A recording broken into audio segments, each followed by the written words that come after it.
Assalamualaikum warahmatullahi wabarakatuh. Jumpa lagi dengan saya dalam pembelajaran bahasa Indonesia. Pada video kali ini saya akan menyampaikan materi tentang teks cerita sejarah. Namun sebelum itu kita harus tahu dulu apa itu teks sejarah. Teks sejarah merupakan teks yang berisi tentang pengungkapan peristiwa di masa lampau secara kronologis dengan berdasarkan fakta sehingga dapat dicek kebenarannya. Sementara teks cerita sejarah merupakan karya imajinatif yang masih berlatar belakang sejarah.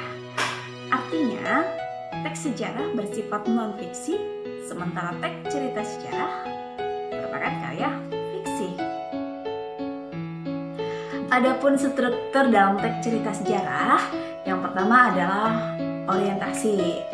Pada bagian ini penulis mengenalkan tentang settingnya, baik waktu, tempat, suasana, serta tokoh-tokoh yang ada dalam cerita tersebut. Struktur yang kedua yaitu pengungkapan peristiwa. Pada bagian ini, tokoh mengalami sebuah peristiwa yang nantinya peristiwa ini akan menimbulkan permasalahan-permasalahan yang berikutnya pada diri tokoh. Struktur yang ketiga adalah menuju konflik. Pada bagian ini sudah mulai ada peningkatan perhatian terhadap permasalahan yang dihadapi oleh tokoh. Struktur yang berikutnya adalah puncak konflik atau klimaks. Pada bagian ini terjadi kehebohan atau ketegangan terhadap permasalahan-permasalahan yang dihadapi oleh si tokoh. Nah, setelah puncak lalu menuju ke penyelesaian. Di sini si tokoh sudah mulai menemukan titik terang atau solusi terhadap permasalahan yang dia hadapi. Setelah penyelesaian, diikuti dengan koda. Koda ini merupakan penilaian dari penulis terhadap cerita tersebut, semacam pelajaran yang dapat kita ambil dari cerita itu. Dan koda ini sifatnya opsional, boleh ada, boleh tidak. Bagaimana? Sudah jelas tentang struktur teks cerita sejarah? Baik, selanjutnya kita akan bahas tentang ciri kebahasaan dalam teks cerita sejarah. Ciri yang pertama adalah penggunaan kalimat bermakna lampau.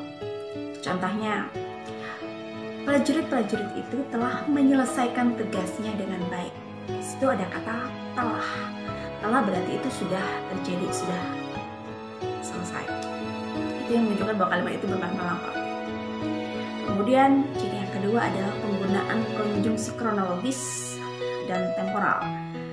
Misalnya lalu, kemudian, setelah itu, sejak, mula-mula, dan sebagainya.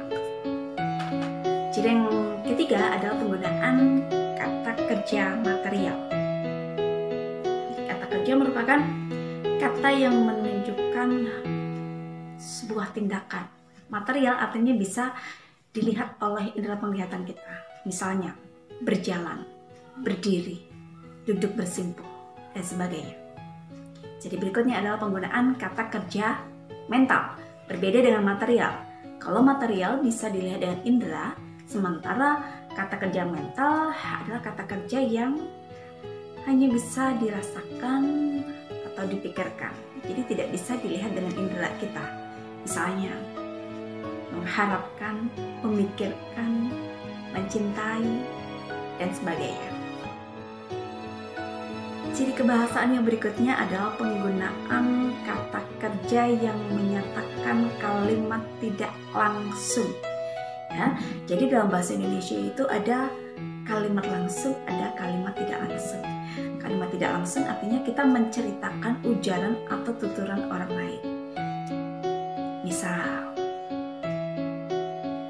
Pak Anton mengatakan bahwa anaknya belum pulang dari kemarin. Jadi ada kata mengatakan bahwa, kata kerjanya adalah mengatakan. Ciri yang selanjutnya dari teks cerita sejarah adalah penggunaan kata sifat. Jadi ini digunakan untuk mendeskripsikan karakter dari tokoh-tokoh yang ada dalam cerita itu. Misal, Gajah Mada adalah seorang patih yang sangat berwibawa dan disegani. Di situ ada kata berwibawa. yaitu adalah kata sifat yang menjelaskan karakter dari tokoh Gajah Mada. Ciri yang berikutnya yaitu penggunaan dialog. Berbeda dengan yang sebelumnya, penggunaan kata kerja pada kalimat tidak langsung. Jadi ujaran tokoh diceritakan kembali oleh penulis dengan kalimatnya sendiri, gitu. Tidak sama persis dengan perkataan tokoh.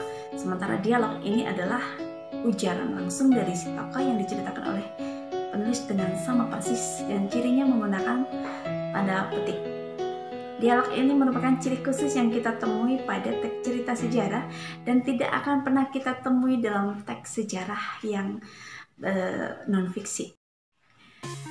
Demikian pembahasan tentang struktur dan ciri kebahasaan dalam teks cerita sejarah. Semoga ini bermanfaat. Saya akhiri. Wassalamualaikum warahmatullahi wabarakatuh.